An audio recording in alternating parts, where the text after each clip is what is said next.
Doesn't matter if you have one ass cheek and three toes. I will beat your ass.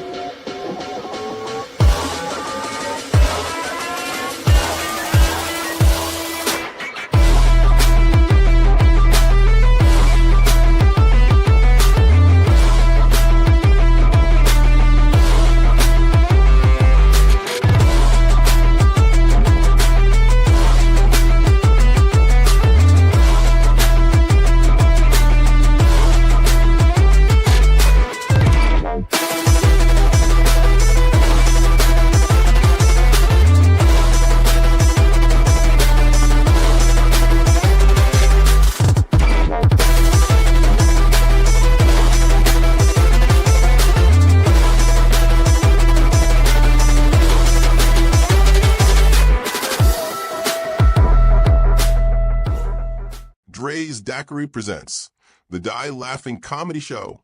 It's going down Saturday, September 6th at 441 Railroad Street, Maxwell, Texas, 78656.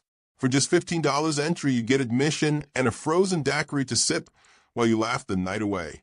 Doors open, the jokes start rolling, and you don't want to miss this lineup that'll have you laughing until you cry. Mark your calendars, grab your friends, and come out to support. Saturday, September 6th, Maxwell, Texas. Welcome to the show. This is the One Ass Cheek and Three Toes. My fellas here and ladies, welcome to the new season. Game day is upon us. The first game is Thursday. Our game is Saturday. Liz, I believe your Texans play at 4 o'clock too, right? No, you're muted. I think they play at the same time. So yeah, we're excited. How y'all fellas feeling and ladies? Feeling good, man. Can't wait. Yeah, y'all amped up, ready to go? Yeah, man. It's about to be a good week of football in general. Sir. It was good college football week too. So yeah, a lot of great games. But the big game will be Thursday. So hope you all have your places to eat and get your food ready and all that, because it's going to be hopefully an okay game.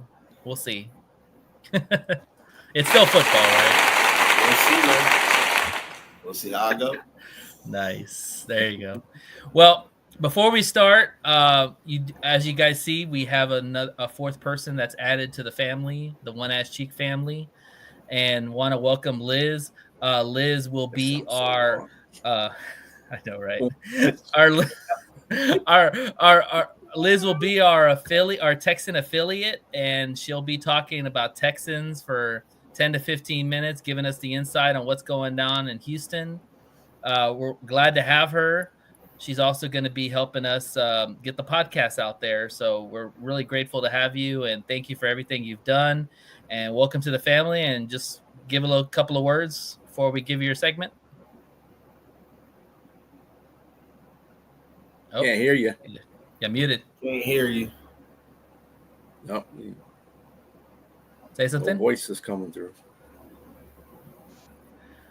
Okay, log out, Liz, real quick, and then come back in. Try that. See if Can you hear me now? Okay, there you go. You're good. There you go. All right. There you go. Sorry. Thanks for having me, guys. I appreciate it. And as y'all know, I've told y'all before, like, I believe in your podcast, and I believe that, I love football. So I believe that it's going to go further for you guys in your podcast, and also just, community base. I can get some of the Texans fans to rock with the Detroit, but just not cheer for the Detroit. So yeah. Awesome. Well, on that note, let's go ahead and start your segment. So you're on the clock now. Let's talk about the Texans. Tell us what's going on in the land of Houston. Okay, so first of all, it's Houston. I love Houston. I love the Texans. So for all my Texans fans, hopefully you guys are joining.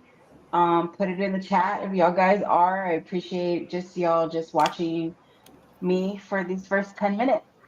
So Texans Nation, buckle up.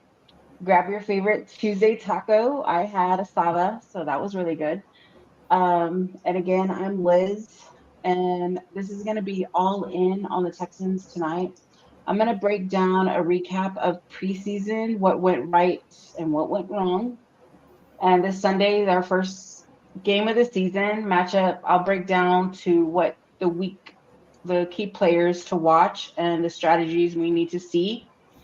I'll give you take on where this season is headed, in my opinion, and if the Texans can make a serious run, or are we looking at a rebuilding year again? We're going to talk about that. Last but not least, my own game predictions that I believe what's going to happen this Sunday. So, preseason recap. We had some fumbles, of course. Preseason Mertz shaky start in this NFL debate against the Vikings. Y'all don't like the Vikings, right? So fuck the Vikings, okay? Exactly. I'm gonna just say that. Well I done. don't He's care if already it's part of the I don't family. care if it's a preseason game. Fuck the Vikings.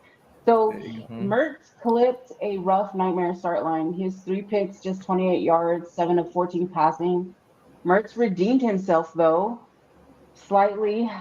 But that Lions preseason game, he bounced back on that game with 14 of 16, I think 145 yards, and then a touchdown showing promise, but that messy opener still stings against the Vikings. So offensively, offense, the O-line still wobbly, penalties, protection, breakdowns, and poor run blocking plague early preseasons, reminding me this unit is nowhere near elite yet. Bottom line, QB consistency, O-line protection remain big question marks. The headlines may be tempting too, but preseason taught us there's still work to do. So, what went right this preseason? Well, for me, the Texans didn't just warm up this preseason; they made a statement to where, like, first of all, my coach Ryan. Sorry, guys, I am a little nervous. All right. You're So good. Ryan's has the squad looking really good, even if it's just second and third string. He kept it calm. He kept it cool, and the offense, the O lines for me, it's still questionable, even for this first game this Sunday. So that's just how I see how the preseason went for me. So the matchups for this Sunday's game, we're going against the Rams. We're going to their home field. Great, right? So CG Stroud, he is week 1 ready. For me, it's with Damon Pierce. He is active, and Nico Collins, he is active too. Mixon is out until probably week 5, week 4. We'll see. Leading the receiving corps, Stroud will need to read the defense quickly and deliver accurate passes to keep the chains moving. For us Texans, they have to watch the Rams. That Stafford boy, that QB, like he's a veteran. Yeah, he is the centerpiece of Los Angeles offense. Yeah, but I think for us to win it, we just have to watch the connection between I don't know this guy's name, Nakua, or something like that. And yeah, Nakua. Nakua. Okay, and then also Williams, I believe, both whom can hurt the Texans in multiple ways. So the trenches of the Texans of O line versus the Rams defense, I just feel like they just got to protect Stroud at all costs. And opening lanes for Pierce will be critical. Defensively, Houston must pressure Stafford. I believe we can. We just have to we just have to limit Williams and I forgot his name. Nakua. Nakua. Okay. Sounds like a snow cone flavor. So just like we got to watch the dual threat opportunities, but like it's just hard to say. I don't like the Rams, but the Rams pass rush, the Pierce ability to he can establish the run early, essentially for offensive balance. The Texas defense must just really stay on Stafford. Like honestly, like the whole time. The bottom line for me is with Stroud, Pierce, and Collins all active, Houston has a solid chance to compete, but the battle in the trenches will likely decide the outcome of this QB duel. So, next I have up is where the season is going for me. In my opinion, with a strong foundation aiming to build upon, it all has to do with leadership for me and the coach. Um, I don't really care for the general manager, but like I don't think he's really that much involved. But for me, it's about Ryans and how he's gonna handle like his starters, his second, his third string. Like it's expected to like he's really developed and lead the O line really good. And QB Stroud, he's great. He has a lot of heart and he has a lot of faith. And that's what he's gonna need this whole season. For Collins, he is a reliable receiver, but I feel like he hesitates a little. He anticipates what he's going to do, but he also hesitates when he gets on the field. So for standout person for defense, I feel like Anderson is going to do really good putting the pressure on all of the quarterbacks. The O line, I don't know. I can't make a comment on that, to be honest. TBD. Defense, defense for me, we are packed. We're ready. We're able to handle it. The performance, like it's significant. I was always in love with JJ Watt, but these ain't JJ Watt days anymore. So we have to really just for the defense, just really anticipate and hit hard. Like that's honestly all I can say. Um, Going to the fans' perspectives, there was a lot of talk on TikTok. There was a lot of talk on Reddit this past weekend. I guess going into kind of like developing the strategy accusations. Um, it was just a lot for them to kind of say like, I don't know if the Texans have it this year. We might be a rebuilding team again. But some of the fans are like, yeah, we got this. We're going to go hard. They're not going to know what hit them. We're hotter than Houston asphalt, and Houston is hot. It's hot. I don't know if y'all been to that city, but Texas it is is hot just there. hot. Well, Texas is hot, but like Houston is hotter. We live in hell. We're gonna be in hell if the Houston don't come through. I'll tell you that much. So for me, game one prediction: the Texans I know are coming for the Rams. Let's just point that out. The wait is over. Football is here. I'm super excited just to be a Houston fan. The Houstons are set to kick off the 2025 seasons, but again, we're in Inglewood, California. And we're Texas boys. What are we doing in Inglewood, California? Well, we're gonna get this win for sure. That's what I'm hoping. I understand that they do got a veteran like Stafford. Stafford's been like the main talk all day today, what I was reading. But the Texans defense, I feel like with rusher Will Anderson and cornerback Derek, like I feel like they're gonna put pressure on Stafford and just get him all the time. So the Rams might have a home field advantage. The Texans are coming in hot though. I'm ready to see the team beat the Rams, but I also am ready for again to be an AFC South champ. My What's your score prediction? prediction. Yeah. My prediction is Texans 28, Rams 17. Okay. Fellas, you got any questions for her about her Texans, real quick? Yeah, I actually do got a question. So Liz, I hope you don't mind if I call you Liz.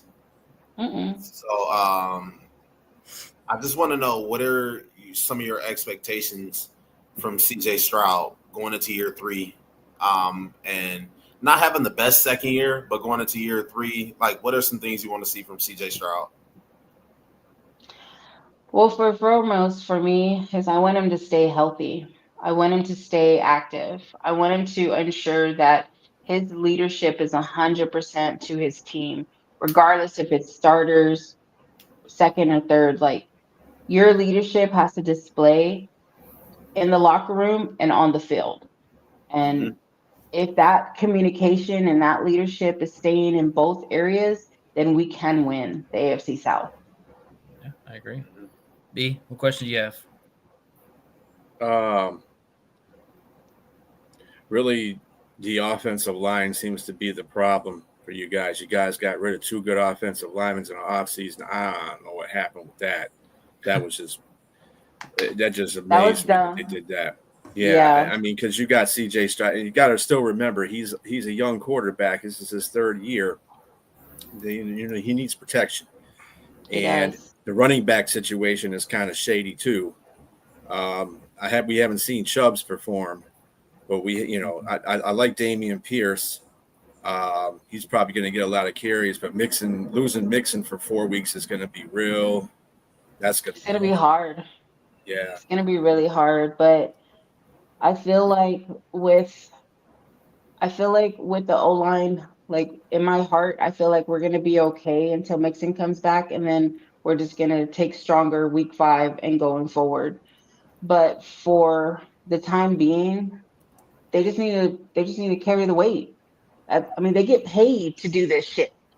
So carry the weight, carry your team, and let's get a win. At the end of the day, like that's what it is. Liz, tell me how good Derek Stingley can be this year. I know he got that massive contract, and he's now talked about amongst one of the best cornerbacks in the NFL.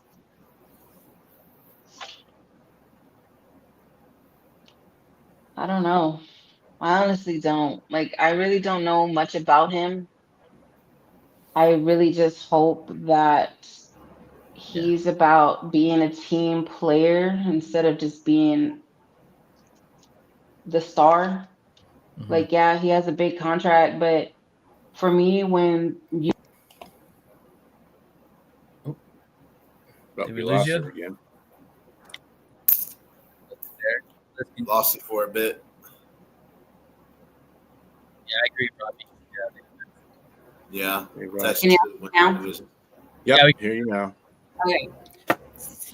Going back to it, when you have a big contract, when you have basically big money coming in and you're like a newbie, you're coming in cocky.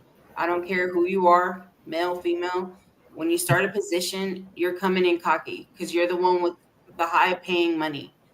And that can lead both ways. It can lead to great leadership and great team player, or it can lead, I'm the star of the show. So I'm hoping he's going to fall back with the leadership and community with the Texans, other team members, but we'll see. That's my opinion on that. All right.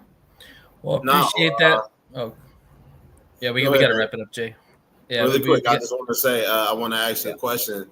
With the subtraction of Tank Dell and Stephon Diggs, how do you think that'll impact your offense? It's going to impact a lot, Jay. It's going to really impact, like, Tank Dell. He's Tank, like he's everything to me. Like I love him. So and I just don't want it to be a rebuilding year because of what's going on. But I do feel like key players can step it up and really bring the win. But it's all about community and communication between the coach and the quarterback and all the players. Like it's gonna take leadership and heart to win it. Mm-hmm. Absolutely. And not get discouraged. And Ryans is a good coach. He's not going to let that. He's like Dan Campbell. He's not going to let that team falter or give up. So we'll see. So the Rams on Sunday. Thank you, Liz. Thank you, Liz. You'll be here next Tuesday giving us your update on what happened with the Rams and your preview for the next game. So week 2 shout out to have Tampa Bay. So Tampa Bay. Okay, Baker Mayfield. There you go. Mm-hmm. We know all about Baker Mayfield. To start off. Yeah, tough schedule. Well, thanks for having me, guys. I appreciate it. Yeah, appreciate it. Thank you. Thank you. All right. So now, guys, we are now transitioning to the Lions. Jay popped in and out. So now we are on to Green Bay. We're talking about the Lions now. So we got a bunch of people here. We even got a brave Packer fan that decided to join us. That's going to take all the heat that's coming at him. So let's bring him on, B. All right.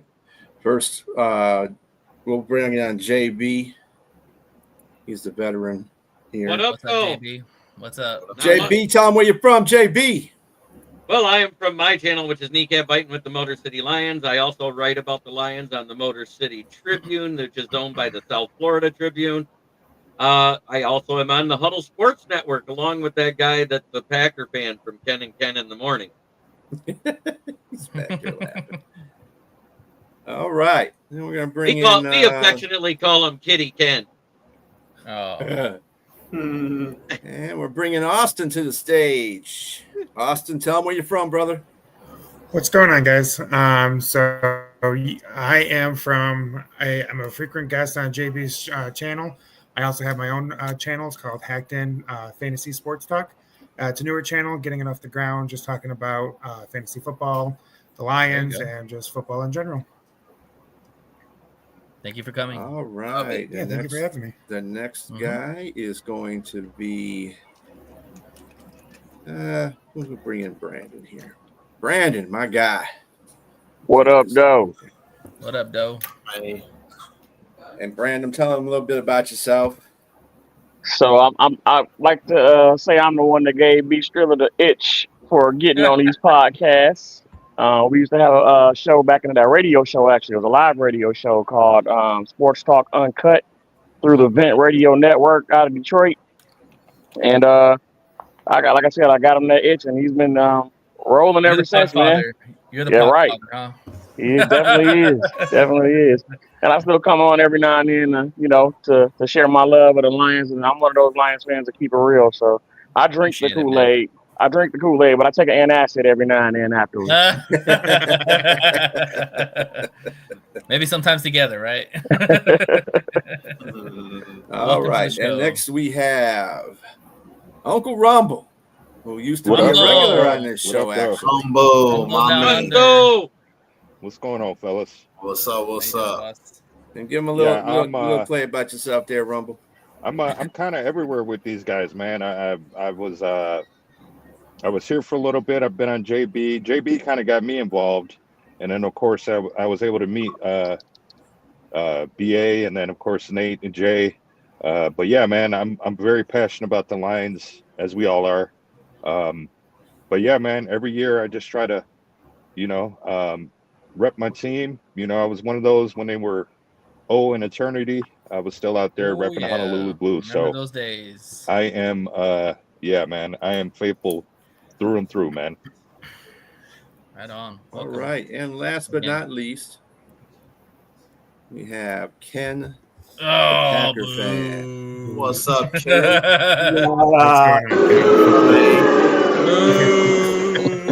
I love it. Come on, keep bringing that heat. Hey, you're a brave soul. I'll give you that, man. You're a brave soul. What's up, Kitty Ken? How you feeling? Meow. Oh, not too bad there, Cage Lion. Here we go. Jesus. All right, before, put your fingers down. Before we do that, welcome, Ken. What's up there, guys? Always nice to be a part. Yeah. Yes, sir, man. Welcome to the den. And let me before we get a little bit further here, let me get a shout out to Rob, who's watching. Rochelle White, she is a Panther fan. In fact, she does our promos for the other network that we're on. Shout out. Thank you, Rochelle. She's Pink fan Fur. She's awesome. Panthers. And of course, we got Go Pack Go all day. He's always following me around. There you go. And let's see, he's got a lot of questions right here. He follows all of us Go around. Pack Go. Calm down a little bit, man. We just getting to this stuff. One at a time. One at a time. All right. We are ready for week 1. Yes, we are. That's for sure. And on that note, we're gonna go ahead and just dive into it, fellas. So let's talk about season predictions. Yeah, I only got a couple minutes left. Okay, all right. We'll start with you. You're good, Jeremy. JB. Give me your season prediction, and give me your who's going to lead the team in touchdowns, receiving yards, running yards, touchdowns, whatever you want to give. All right, let's start with you, JB. Okay, I think our record is 12-5. I've been saying that ever since I saw the schedule. I still feel that way. There are 5 games on the road. I just think they're going to be our toughest ones to win, and I'll leave it at that. And it could be as early as week 1, because let's face it, the Packers are not an easy out, and they got a little better.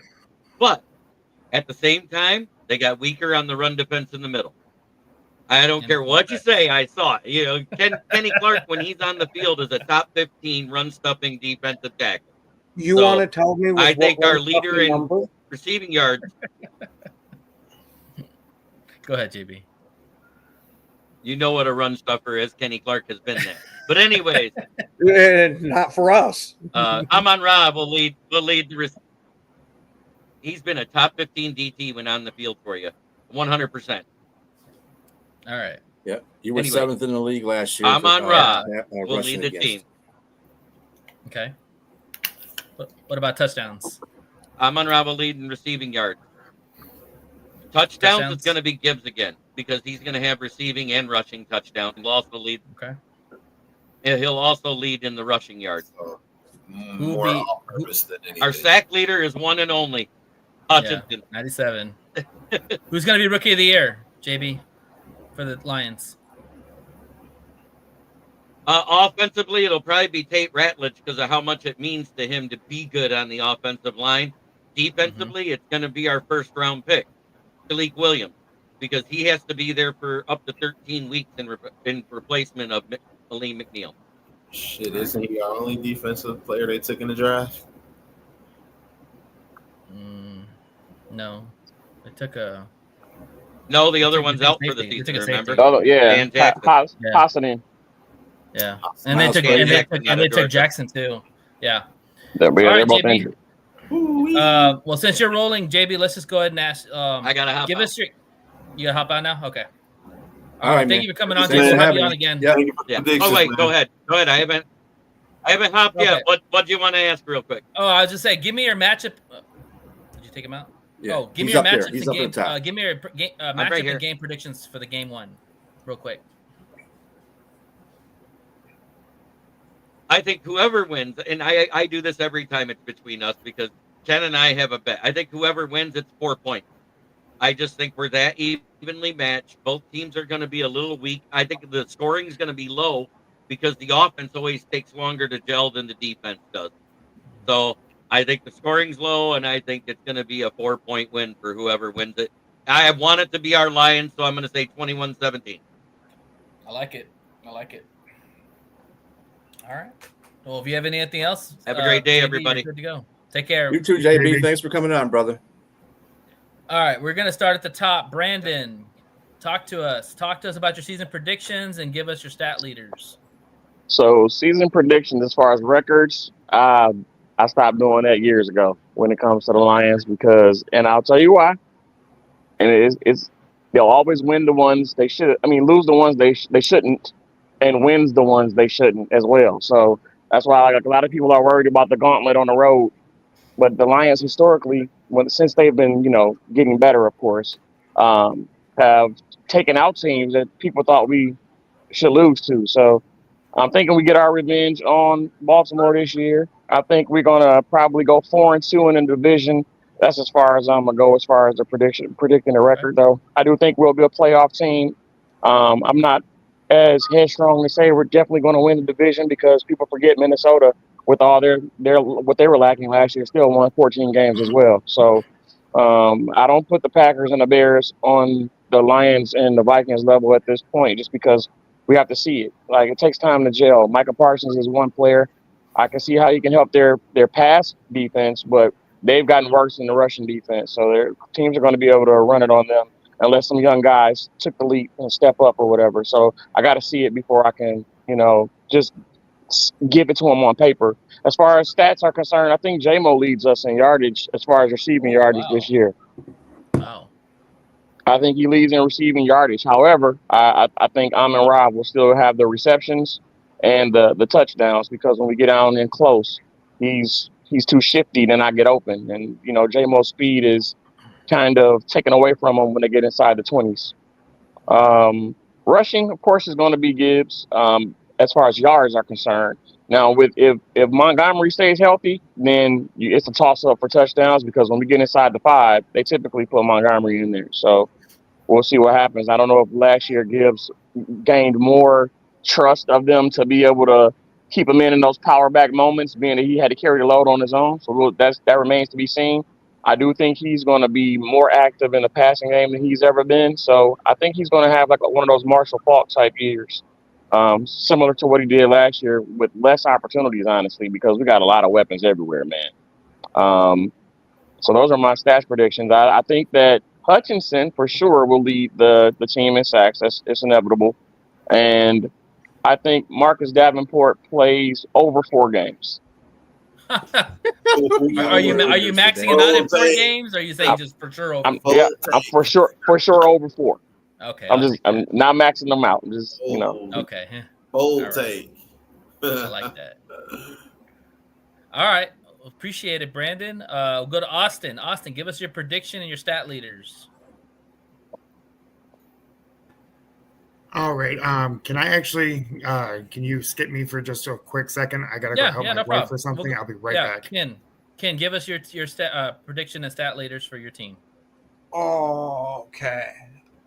For receiving, I'm gonna say that this is gonna be the Tucker Kraft coming out party, and he ends up leading the team in receiving yards. Wow.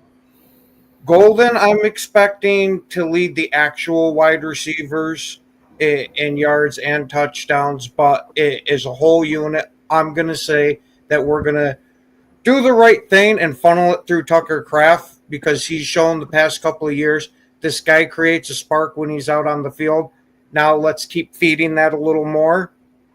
Defensive-wise, I think that adding Micah Parsons is obviously going to help in the sacks, but not just from the sacks that he's going to get, the amount of sacks that it's going to get for Rashawn Gary, because Gary will no longer be double and triple teamed.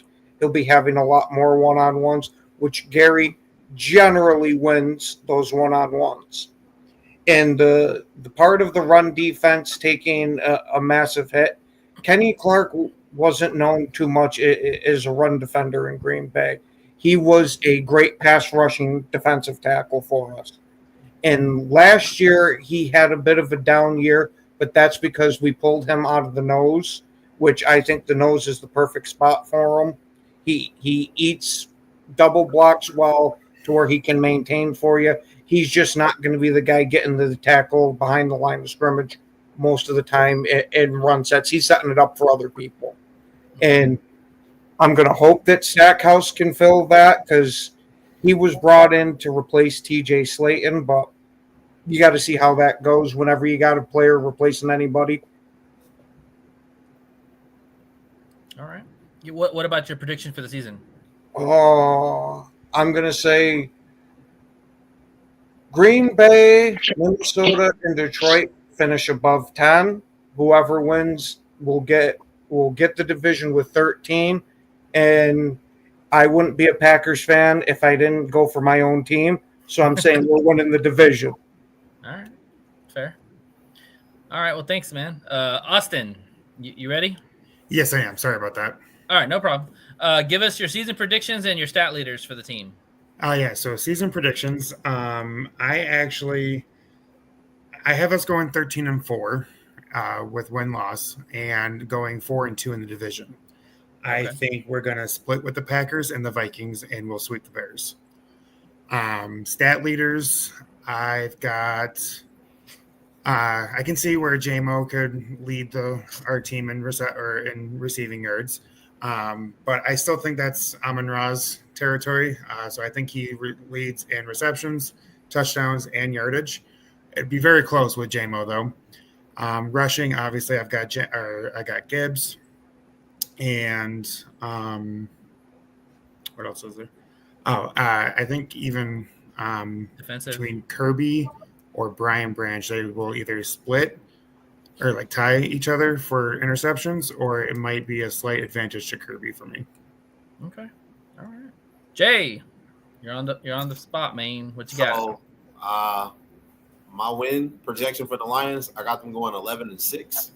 I think Vegas is at 10.5 right now for the Lions, and I think it's only 3 teams, which would be Buffalo, Baltimore, and Kansas City, who are at 11-5, and those are like legit Super Bowl contenders, like established teams with no departures of coaches or any really big players like the Lions had. I do think the Lions still have a top 5 roster, and I think the Lions will be able to win 11 games. That's just right now from when I know. This is, before they make any trades or anything. So I think the Lions could go 11-6, maybe 12-5.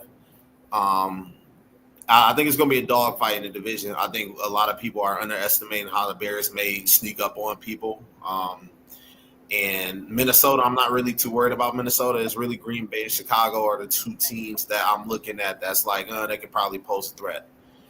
And so 11-6 for me. I think Gibbs is going to be the leading rusher, leading touchdowns, the whole team out of Sam Laporta, J-Mo. I'm on the route. I think it'll be Gibbs. A lot of people are really thinking it's going to be Montgomery getting a lot of carries. Gibbs is going to get a hell of a lot more carries this year because he was underutilized last season, and they're going to use him to his full potential. And that's what teams need to be worried about, Jahmyr Gibbs. So I'm on route. I think he's going to always be that consistent 100-catch guy, maybe 1,100 yards, 6-7 touchdowns. But I think Gibbs is really going to be the playmaker of this offense. Like, he's going to be that superstar that everybody rants and raves about. Defense? Sack leader, obviously Aiden Hutchinson. That's why he's going to get a big contract in the offseason. It's going to be Aiden Hutchinson. But the guy that you need to look out for, Jack Campbell. Jack Campbell is taking over that. Love it. I think Jack Campbell, Captain Jack. This is Captain Jack. His make or break year. And I've been hearing a lot of people talk about him. I've heard Dan Campbell say some things about him. Kelvin Shepard loves the guy. So Captain Jack, that's going to be the guy you want to look out for. I would say make or break year. I would say definitely coming out. Because like last year was his coming out party, and this is, I think, is going to get better. Really quick, you want to know the reason why I say this is going to be his make or break year? Because this is his 3rd year, right? Now, if he has a good season this season, they're going to be talking about contract extensions and very soon too. And he's going to get thrown in the mix with Sam Laporta, Jahmyr Gibbs, Brian Branch. So who do we pay? So Captain Jack, if you want that money, show it. I think he gonna show it this year. Good stuff. Rumble, you're on the clock. What you got? I think my prediction is 12-5. I'm with JB on that, and I'm also with Brandon as far as J-Mo. I feel like it's going to be a J-Mo coming out party. He's gotten stronger. All the coaches have been just raving about his commitment to the team, his maturity. So I believe teams aren't going to be ready for him. And again, you got the rookie Tesla. So you're going to have to guard these guys. And if you play him man, you're going to get torched.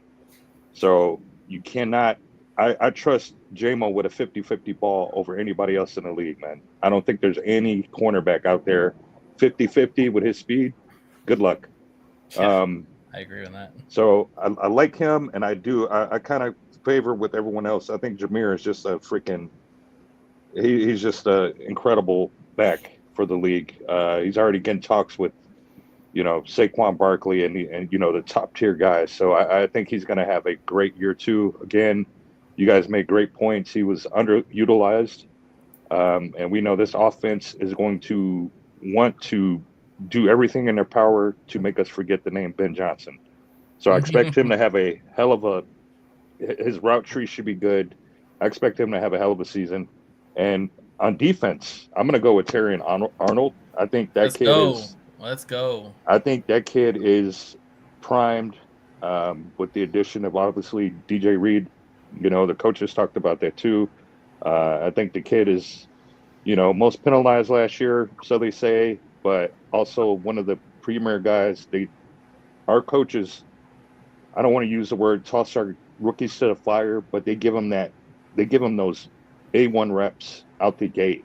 You know, we can remember Brian Branch picking off, you know, Pat Mahomes MVP right out the gate. So I look forward to seeing what TA can do this year. I know there's going to be a lot on his plate, especially with, you know, every receiver in the league. You know, everybody's trying to one up the line. So I think TA is going to be that dog this year. Obviously, I love our secondary and our linebackers. I mean, what else can you say?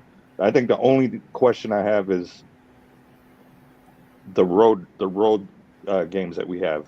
I do think Green Bay, if we can come out first week, set the tone, and let them know that we're still here. We ain't going anywhere. Yeah, we still run the north, and I mean that needs to be on all sides of the ball, offense and defense. You know what I mean? We can't make Jordan Love comfortable, and we can't be too predictable on offense. You know, we can't keep going to Amon-Ra 100 times. We can't, you know, man. We got to just keep them on their toes because they have some cornerbacks too that we have to question. Who's gonna guard J-Mo? Who can they say can actually guard J-Mo 1-on-1? Who can guard Tesla 1-on-1? You know what I mean? Those corners, man. I don't know. So that's it. We'll get into more of that later. Yeah. B, appreciate it, Rumble. B, what you got?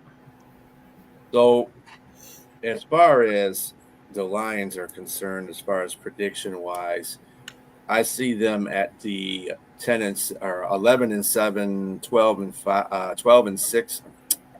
I cannot count today. 12-5, 11-6. Wow, this is a tough division. Okay, no matter how much pride we have in our teams, this is a tough division. It's a tougher division this year than it was last year.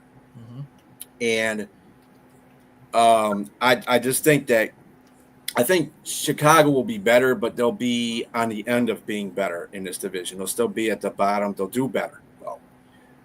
They'll be playing us. They'll be playing all the division teams in contested games. So they're going to be at the bottom because they're still figuring out Ben Johnson's offense. It's always when you have a new head coach, things happen like that. So then you got Minnesota and Green Bay and the Lions. You know, Minnesota challenged us for the division title last season. So, you know, you can't forget about KLC. I know they got J.J. McCarthy, but hey, he's the quarterback whisperer. He's done a good job with Sam Darnold. Nobody thought Sam Darnold was going to go in there and play as good as he did until the end of the season, obviously. But yeah, he's going to be good. I mean, you never count out the Packers. The Packers will always be there. Packers are probably the most consistent team in the division. And that being said, any of us could be, you know, that number 11-6 and 12-5. The next thing, and I do have some questions. This is a good one that Go brought up. Hopefully this does not happen. I mean, with any starting quarterback, that's any quarterback in the NFL. Yeah, you get hurt, you're getting get. But he focuses on the offensive line. The interior offensive line is what I'm looking at this game against the Packers, because I want to see if they can stand up. And the Packers, you know, they got rid of Kenny Clark. He gave us problems. And Ken don't want to say nothing about it, but he gave us problems. Remember last year that we were like third against the rush, second or third against the rush, but the Packers were seventh against the rush. They did a very good job against the rush too. That being said, Kenny Clark being gone might hamper that a little bit because he, like Ken said, he takes on double teams and lets linebackers come in and stop the run. That's still helping your defense out. That's still a big problem. Yeah. So with him not being there, they have rookies. We got one rookie, right, Ken, that's starting on defensive line. So he's got one rookie. You got Wyatt, right? Devontae Wyatt. Oh yeah. That's going to be the pass rushing defensive tackle that I'm expecting a big year. Yeah. So they got a rookie in that and Wyatt. And so they're going to be in a test of their own too to see if they can get through the Lions, the interior defense. I'm not worried about the tackles. I think Decker can hold his own. I think Penny can hold his own. You know, that's just to be seen. Of course, they got Micah Parsons. That might be a problem because he's one of the best defensive ends in the league. So you got to account for that. I mean, remember we got one of the best defensive ends too in the league too, which is Aiden Hutchinson. So it's a trade-off between them two in this game, exactly. Coming up. But going back to the Lions in general, that's all I'm looking for. I think our defensive secondary is great. I think we got a deep secondary. I think we have a deep linebacking core. We're okay on the defensive line. I think we probably I hope that Brad gets us a little bit more help on the end position, because we only have 4 or 5 now ends. So that'll be something that we'll have to look at. But other than that, offensively, no problems. Like I said, the interior line, offensive line is the only thing. We still got the same receivers, the same running backs, same quarterback, same tight end. As far as touchdowns are, who's going to have the most receiving yards? I'm always going with Amon on that one, because he's going to be doing the work. He's the grit guy. Most touchdowns, I might give this one to Jameson this year. I think they're going to go a lot to him more in certain circumstances, deep, because he's got the wheels, he's got the speed, he's ended up maturing. So we'll see what happens there. I think Porter might be close to the second guy too. I think they're going to utilize Porter a lot more too. As far as the rushing yards are concerned, I'm giving that to Jameer all day. Rushing touchdowns, I'm still having to go with Jameer. I know, Montgomery is coming back, and he's a guy usually used on goal line stands and hard third downs now. But even saying that, Jameer has got that breakaway speed, so he can get a touchdown real quick. I think that in a division, we should be. I kind of like the way Brandon Austin broke that down. 4-2 in the division sounds about right. I think that we'll lose one game to Green Bay and one to Minnesota. I think that we'll sweep Chicago because it's Ben Johnson. We're gonna have itching our pants for that one. And the on the road schedule is hard too. I'm not gonna. I got Baltimore as a loss. Because until you beat Baltimore in Baltimore, I can't give you that. They didn't do us any favors on the road, that's for sure. After we went undefeated, that's for damn sure. Absolutely. I feel more confident of them going into Kansas City than I do them going to Baltimore by a long shot. I don't understand how the team who didn't win the Super Bowl has the hardest record in the. That's what I'm saying, man. It makes no fucking sense. Makes no fucking sense, man. They're helping the road teams sell out their stadiums, because we're one of the top traveling teams, man. We go to every road game, so they're helping them get their dollars up, man. It's all about revenue, man.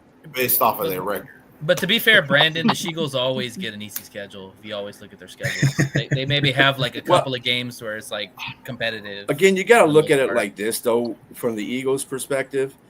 Maybe it's easy because they win those games. Oh, and they play in the sorry ass division too.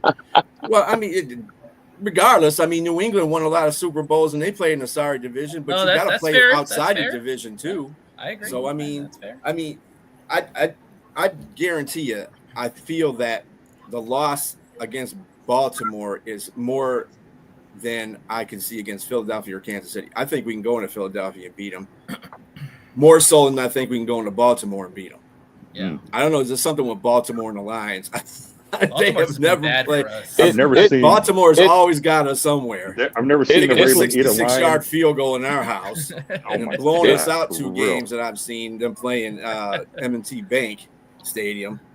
It's because it's Lamar. Lamar is a unicorn. And the Lions, there's no game planning for him. There's no game planning for that guy. Exactly. And teams, we struggle against teams where the quarterback run. Like, look at this. Chicago close games. When they had Justin Fields, that's the closest they played us in years because we couldn't stop Fields on the ground. We couldn't stop Fields. And they had nothing else but Fields. That was all it was. Shoot, when Seattle beat us, they beat us because Geno was using his legs. When Geno tried to use his arm, we beat them. And also our cornerbacks were horrible at that time. If you remember, who was it, Kendall Vildor, or was it Cam Sutton? Got burnt by DJ Moore, and he threw that pass. And really the only way to coaching is effervescent too. You talk about the Seattle game. Guess who they didn't have in that Seattle game? Pete Carroll. I knew we were winning that game because Pete Carroll is that coach. And He is. it's like John Harbaugh is that coach. Yeah. So we're still up in the air about Sirianni because some people here don't like him, some people do. But him in the face. So it's just I was about to say the only thing about Lamar is Lamar beats himself. That's the only way you beat Lamar. He has to beat himself, and that's usually why he doesn't get Super Bowls, because he beats himself in games. So we'll see. All right, y'all. I'm gonna give my predictions, and then we're gonna move on to the next part of the segment.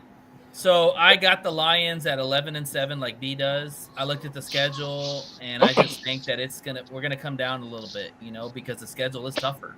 The road games are hell. Commanders, the Eagles. You got to go to the Packers, the Vikings, the Bears. The Rams. Nobody's talking about the Rams. You got to play the Rams on the road. We got to go all the way across the pond, the coast to go play them. So it's a brutal road schedule. That being said, I was the only one last year that predicted the Lions to sweep the division, and so this year I have them going 5-1. We will lose the game in Chicago to them. We will sweep everybody else. As far as leaders, Amon-Ra St. Brown is steady Eddie. He's going to have over 1,100 yards, probably 100 catches, maybe 10 touchdowns. Jameson Williams very well could be the leading receiver, because you think about Jameson Williams. He actually, if you look at his yards compared to Amon-Ra's, he had more yards in less catches. Like, I think he had 65 catches, which is insane to think that. 65 catches and you hit over 1,000 yards. That's insane. So that's not you're not wrong with thinking that Williams could be the leader. I still think it's going to be Amon-Ra. JMO will have touchdowns, lead in touchdowns. Gibbs will be all over the place. Ben Johnson is gone. I don't think Ben Johnson really cared for Gibbs, in my opinion. So I think that now that Ben is gone, it's like, hey, we're free. So Gibby's going to be all over the place. He's going to be a nightmare. Defensively, Aiden's going to be the man. Hopefully he has over 15 sacks. I think he could have at least 15 easily, maybe even 17 or 18. But I think he'd at least have 15. And my leading interception guy is going to be BB. I think BB's going to have a bounce back year. I mean, he kind of was a little tough at times with those personal fouls and all that stuff. And I think he has a bounce back year. I really do. And it's contract time too. He wants to get paid too. So, he's going to, yeah, exactly, Rumble. Show me the money. But yeah, that's pretty much. Ain't talking, John. Ken, I got a question to ask you. Do you claim him as a Packer fan? Oh, John Dorn, absolutely. That's my buddy right there. You gotta love somebody that antagonizes. John Dorn makes no sense of what he says. Logic whatsoever. Like, his mind is like pudding, bruh. Like, it's crazy. It's like these comments that he puts on there. Same old John, same old Dorn. That's what I'm gonna say. All right, hold on. Right. Y'all go skate past his mind. Is like pudding like that. Yeah, man, his mind is literally like the like Bill pudding. Man, all right. It's not edible though. Yeah, y'all making me hungry. Y'all making me hungry talking about pudding. All right, let's stop. I haven't had dinner yet, so let's go. All right. This next segment whatever, John. This next segment we're gonna talk about is who has it better. All right, kind of like from the Michigan, who has it better than we do? Nobody. Anyway. All right. Okay. Well, we're gonna do it. We're gonna do it this way. We're gonna take each positions and we're gonna say who has it better. So either the Ken has it or we have it. So I'm gonna start with quarterback. Who has it better? Right now, I'm gonna say Jared Goff, and I know Packer fans will say, well, Jordan Love did this. But right now, Jared Goff has been established in the most consistent quarterback in the NFC North. I mean, he has had more touchdowns, more yards, higher completion percentages. Yeah, his turnovers can get a little bit iffy, but I mean, Jared Goff can go to any team and start. We are really still figuring out if Jordan Love is going to be that guy or if he's just going to be another quarterback. I mean, because if you look at it, by this time in Aaron Rodgers' career, he was already putting up Hall of Fame numbers. Same with Brett Favre. And, a lot of Packer fans want to compare Jordan Love to those guys, but right now it's Jared Goff. I'm sorry, the Lions got the best quarterback right now. Yeah, I agree. Goff. Yeah. Ken, what do you say? Yeah, Jared Goff has put up real nice number for you guys the past couple of years since he's been in Detroit. Jordan Love, granted, has had a couple of up and down seasons with usually starting real slow and getting red hot at the end. This year, I'm excited. Oh yeah, Toyotathon Love. Toyotathon Love is just unmatched right now. And the best part about him doing the freaking commercial for him now too. That's So crazy, hopefully this means Toyotathon continues all year. But I'm gonna expect Jordan Love now that we got him a real receiver in Golden that actually knows how to hang on to the ball. That we're gonna see a major step up from him, and I'm gonna say that he's taken Jared Goff's crown as the best quarterback in the NFC North. Okay, so but right now, who's better? You gotta say it. We all know. We all know. No, I'm still taking the magic of Jordan Love's arm.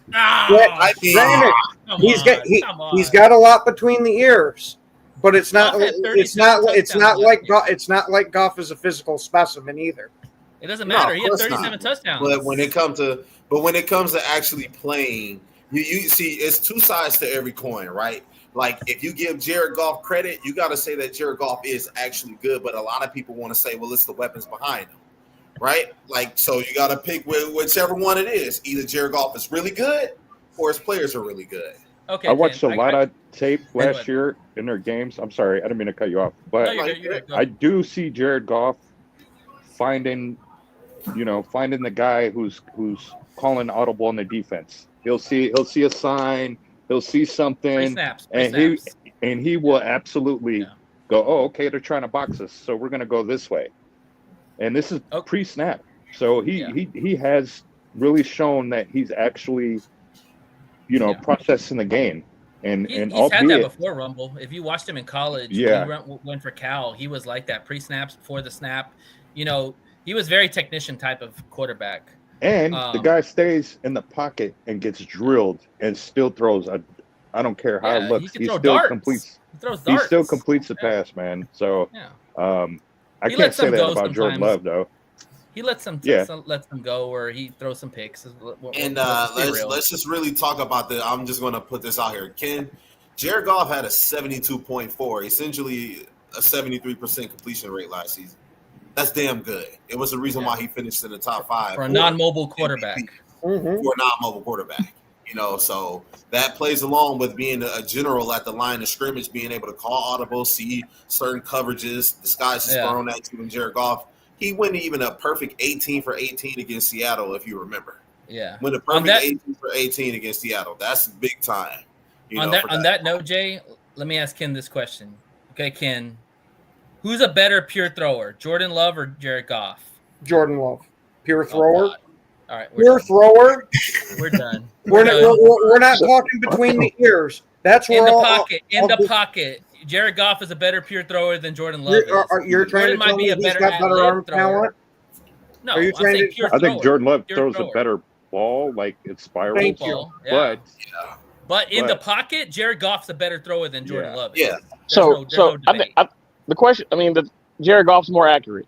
That's easy. He's much more accurate. He puts the ball in the right spot 9 times out of 10. And if you go by the completion percentage, 7.3 times out of 10, he's putting the ball in the right spot. Jordan Love will overshoot or undershoot his guys more often than Jared Goff will. He's got more arm talent. He's got more arm talent. Yeah, and now he has I think Love has the bigger arm for sure. Yeah. But here's the thing also, Goff gets the ball out faster than Love. He holds it more than Goff does. Goff processes plays faster than than Jordan Love does. Now it's hairs, you know what I'm saying? Here, pieces of a second faster, but that's all you need in the NFL. A guy needs half a second to be able to get a pick on you. Yeah. So I think Jordan Love has a higher ceiling. I don't think he's there yet. That's kind of where I think the conversation should be. He should take that step forward this year. I do agree with Ken. He should be the quarterback in this division going forward. But let's move on. I don't think. Can I respond to this though? I don't think that Jordan Love is more of a scrambler. People like to say that he's not. They just bootleg him a lot. They bootleg him, so it's not like he's scrambling. He runs when he has to. He's scrambling behind the pocket to throw the ball. He's like a Russell Wilson type of scrambler. He's not running. Exactly. Right, exactly. Like Geno Smith, right? All right. Like he's not a scrambler. He's more mobile, meaning he can move around. He can move. His run is second. It's not first. It's second. I think that's what Robbie's getting to. He's more mobile. Yeah. I don't expect Goff to go out there and say, "Oh, I don't have nobody open. Let me go run." That's not his first instinct. He'll throw the ball away. Jordan Love will do that different. That's what we need. But be sure, you're more mobile than Jared Goff. Let's be honest. We all right now. All right. I'm gonna wrap. That's true. We're gonna wrap this up. That's my quarterback, man. Great TO throwback. We're gonna wrap this up and say Goff is overloved. Moving on. Running backs. Okay, let's see what Ken says about this. Running backs.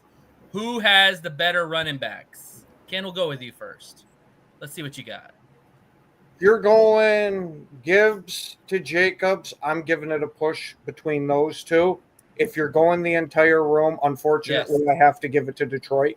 All right, that's easy. We all agree. That's Moving good. on. That's fair. By the way, go Pack, go all day. And John, I'll get to your comments as well. I'm just throwing in Mad Yinster's in there because he doesn't have a hat in either one of these rings. So don't think I'm ignoring your comments. We're just getting past certain things. As long as you ain't trolling, we're not ignoring you. Okay. Yeah. Pass catchers. Ken, what do you say? We'll start with you for every time. You made a good point. Pass catchers. Well, we've got a major thing going here in Green Bay of guys not holding on to the ball. Jordan Love, why he has such a low completion percentage is he's hitting these guys dead in the hands and literally just dropping them. They dropped 11 touchdowns on him last year alone.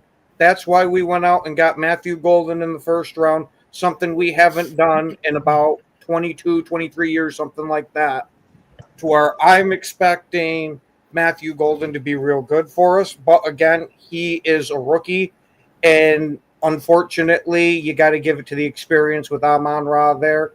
And Dobbs is good, but he's one of those ones that'll make the spectacular catches, the super hard ones, and then the easy ones he'll just give right up. So I can't give it to Green Bay as much as I would love to. All right. That was an easy one too. And by the way, did Dorn give us a compliment? I saw that shit back up. What the heck, man? It looked like Let's frame John is an antagonist, but he has his points sometimes. I was going to say, most of the time, John Dorn is saying shit just to screw with you. Let's put that on the huddle right there. Say John Dorn put that on our wall. Compliments Lions. All right, let's move on. O-line. Ken, what you say? O-line, since you guys have a bunch of new guys in the middle of it. Well, not really a whole bunch. We just got two new guys. Well, not really. We got one. I was going to say your other guy is playing out of position. So I'm going to count that. But Green Bay also has a lot of movement on their offensive line too. They're both good lines. But I got to give them an incomplete. Because we don't know what we got out of these lines fully because there's so much change in both lines. That one's a little push for me. I agree. I think they're pretty even. Can I ask him a question though? Who does he have on our line playing out of position? Glasgow. Yep. He's not playing. He was playing out of position. He was playing out of position the last 2 years. Glasgow was a center in Denver. Yeah. I know we had him, and when we had him previously, he played guard for us as well. But however, he's a center at Michigan. He was a center when he went to Denver, to the Denver Broncos. Because you're not going to start him over Frank Ragnow. He had to play guard. That's right. Frank was the reason why he didn't play. Yeah, in fact, I think they moved Graham Glasgow over to center when they drafted Frank Ragnow. And then that next year, he went to Denver. Because Frank just dominated. Frank was the shit. Yeah, I mean, it's Frank. I mean, let's look at him, Yeah. That's Hall of Famer right there. If Frank didn't retire, I would say the Lions have a slight edge over the Packers. Yeah, I agree. Because he retired, it's a push to me. Do y'all agree? I still give us the edge. Something. First of all, let me ask you something. Everybody's offensive line in this division is different. Everybody's. Chicago's ain't the same. Minnesota's definitely ain't the same. No, you're right. Detroit's not the same, and Green Bay is the not Packers. the same. The Packers probably have the most consistent ones out of all three of ours. Yeah, pretty much. We pulled our guard and have moved him to center and brought in a high-priced free agent guard. Oh yeah, from the Niners, right? Yep. Banks. Oh yeah, I can't wait to see how the hell he's going to do with this line. Yeah. Yes, Niners just give away players. I still see us with the most, even with that being said, man, I see the Lions with the most continuity as far as where the players are comfortable playing.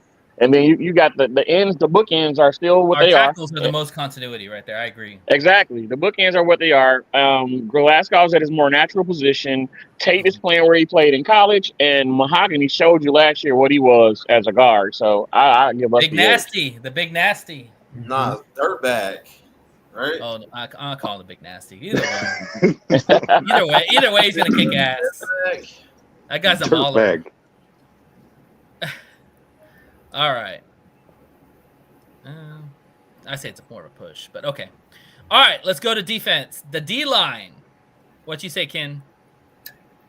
Well, we'll even give you a push with Micah and Hutch since they're both premier pass rushers, but you guys lack a good secondary option for the pass rush. If Hutch gets locked up, there's nobody else that's you have to game plan for and be afraid of. To where Green Bay, you lock up Parsons, you still got Rashawn Gary, who has one of the highest pressure rates in the NFL. So you got to give the defensive line to Green Bay. I agree. Yeah. I agree. The only thing that I'll caveat it with is how well our second defensive tackle does. Yeah. And we don't have Mac either, so yeah, we don't know what Tyleek is. So I agree. With Parsons McNeil being out there, that's a totally different and story. then Hunter being a gamble. So yep. And so the question is, are we talking to start the season, or are we talking potential based on who we know is going to be the starters on the D line? We're just talking right now. Start the season. Start the season. Max. Season. I gotta go with Green Bay. I gotta go with Green Bay because of the ends. But DJ Reader in the middle of ours is a run gobbler. So I give us the interior of our D line is better than the interior of their D line, even with the rookie starting. They got the better ends. I agree. It's probably. I gotta say this though. If you're talking about the whole division, though, okay. You don't know what Minnesota's got. Minnesota's got some beast on their line right now. Mm-hmm. They do. Their secondary ain't worth shit, but their front seven is pretty damn good. Yeah. So I mean, we got to see. We're just talking about the Packers. The first week's going to show a lot of every team because all the division foes are playing each other. Right. So that's going to be fun in itself, just to see how these guys, Minnesota and Chicago, who we know would probably be the bottom ones, and then Green Bay and Detroit are going to be the top ones. So yeah, for the sake of this debate, we're just talking about Ken's Packers teams because we're playing them. That's what we're doing. We're not doing the whole. I thought you started off saying who in the division is the better, but you went Packers Lions. Yeah, it's all good. No worries. All right. Let's move on. He said Packers is not even close. Did you guys see that? Yeah. Packers defensive line not even close. It's closer than you think. It's not by that far. I think because people like to write off D tackle play, and people don't understand defensive tackle play. If Tyleek Williams can get any of the pressure they're talking about he's getting in training camp, it's going to change a lot of people's mind as it pertains to how dangerous our D line is because it makes your edges more effective. But we'll see. And I know this is going to make people cringe, especially Lions fans. But man, don't sleep on Davenport. He's had a great offseason. Stan's been highly talked about him. The guy is a physical specimen. Is the only thing hindering him is health. I agree. The talent is all there. I think it takes pressure, especially if Williams gets that double team up the gut. I think that's going to help everybody on that line. Yeah. Win those 1-on-1s. Absolutely. Oh my gosh, yeah.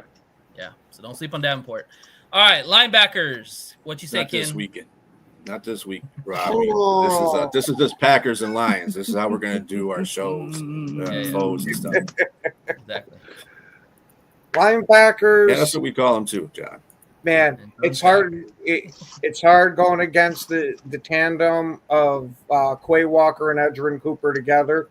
When they are on the field together, they play outstanding. The problem is just hopefully we can actually get them on the field for the whole season together. Quay keep his head straight. Yes. I would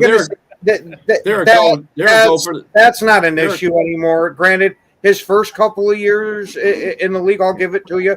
He was a hot head and flew off the handle, which I actually didn't mind because we used to have a very soft defense, and having somebody out there that was, for lack of a better word, unstable like Quay, I think bring an edge to this defensive room. Well, there's a difference between having grit on your defense and being absolutely stupid.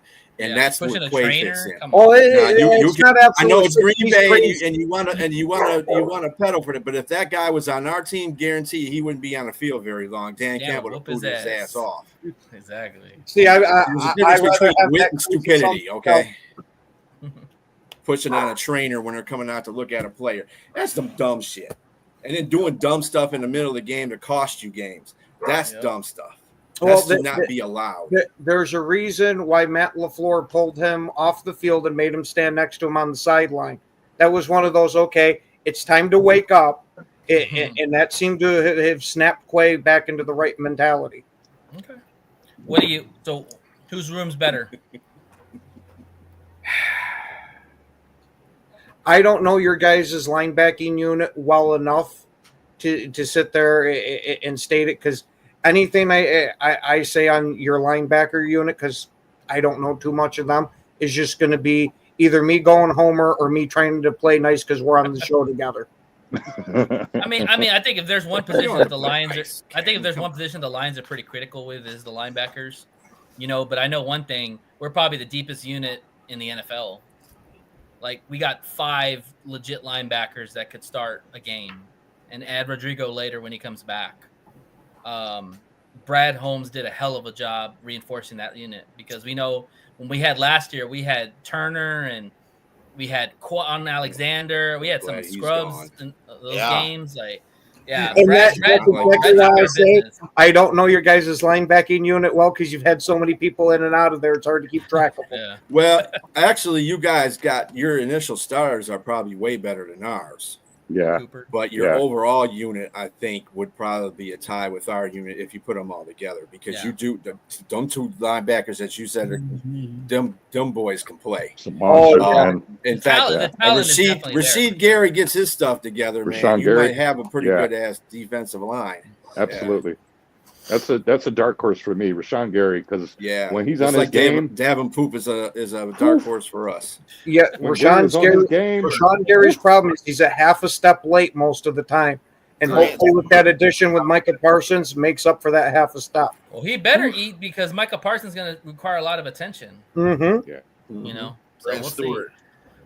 All right. So what do we say about the linebacking room? Do we say push? Do we say edge to the Packers, edge to the Lions? I go Lions. If we're going just by starters, I'll give it to the Packers, just because their 2 starting guys are more athletic than all our starting linebackers combined. But if you go full room backups, we're deeper at linebacker than they are. Crap, baby, Quay. That's a push. Yeah, I got Packers for that simple reason of baby Quay. That tandem they have. That tandem they have attacks, and I think this year with Shepard, we'll see our linebackers attack more. Yeah. Versus last year, how they were just kind of reacting. But those two guys for the Packers, they attack, and they're fun to watch. I can't hate. I think also too with Cooper, like, he had a great rookie year, and I'm an Aggie fan, so I watched Cooper in college. Like, he's a very athletic linebacker. He's your prototypical size and speed type of guy. What's he going to do in year 2 now that there's tape on him, and see how he's going to react? And I guarantee you, JMO 2.0 is going to attack Cooper, probably with Gibbs. So get ready, or Laporta. So we'll see. All right, moving on to the secondary. What you say, Ken? This should be an easy one. Easy. You cannot. Well, you cannot. Corners, You cannot. Corners, I will give you a slight edge. The only thing knocking them is how much your guys like to hold. Yeah, because of how much your guys like to hold. I was going to say it factors in.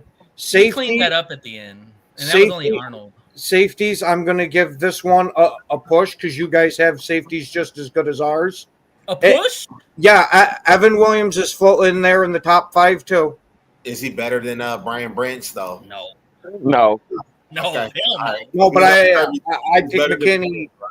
Yeah, I take McKinney over Kirby.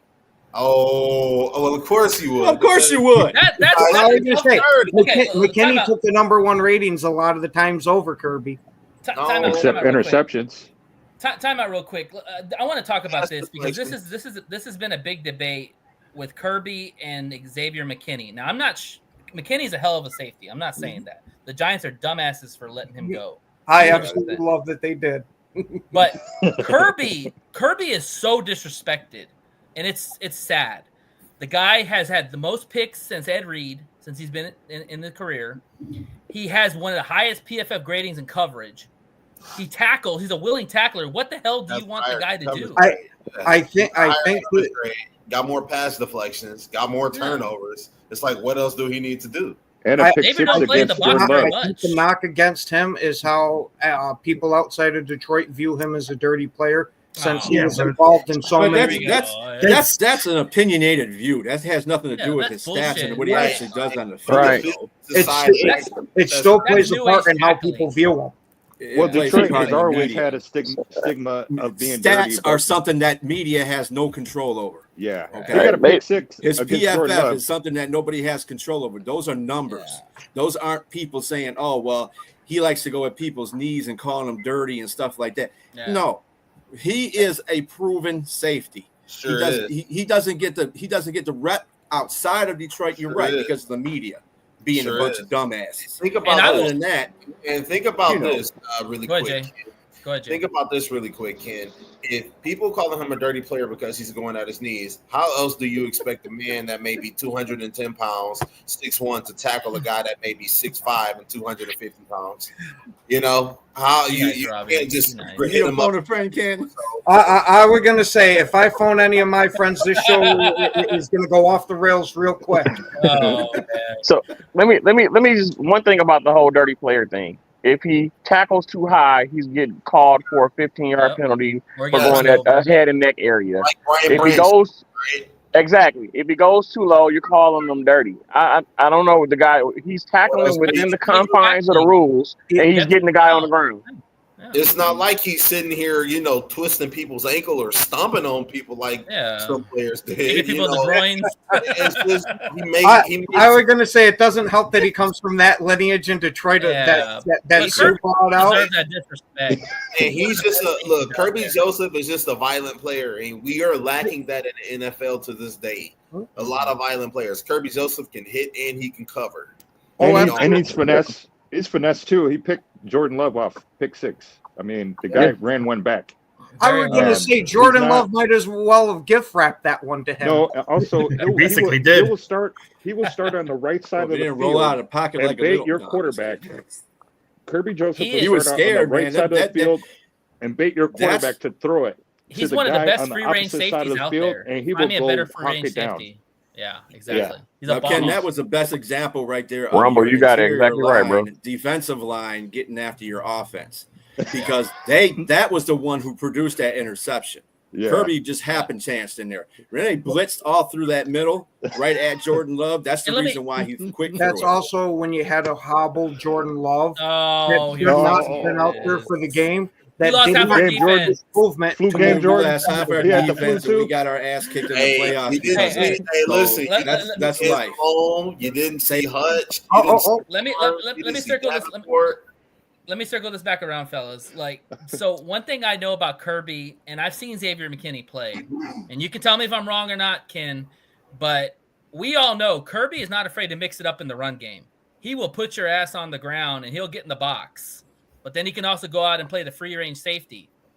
I don't see Xavier McKinney play in the box a lot. I see him playing more of the free range. Yeah, he does play in the box when he needs to, and he's a damn good box defender, especially when he was with the Giants.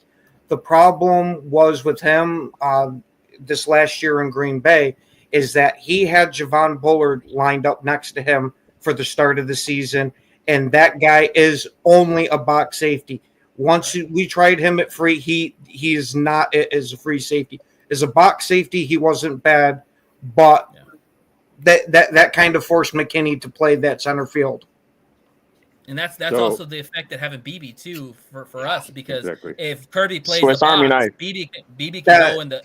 That's why I love us having Williams there now, paired with McKinney. Now that they're interchangeable between box and free. Definitely can't say that it's a push with safeties. We have literally. I think we got the better duo. Tandem in the league. We got the better duo. Defensive backs in the room. Who's got it better? They do. Yes, statistically, defensive backs. We do. Defensive backs as a whole, Lions. Absolutely. Defensive backs. Absolutely. Ken, are you gonna say Packers?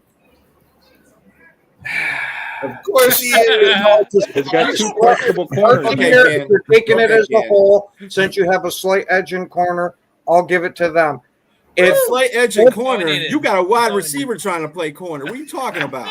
Yeah, we also have one in Sam Fields, who's one of the best You're corners. about as bad shape right now as Minnesota is at cornerback. Yeah. Chicago has a better cornerbacks than you do. They do. I was gonna say you should see what carry Your on. safeties are great, but your corners suck.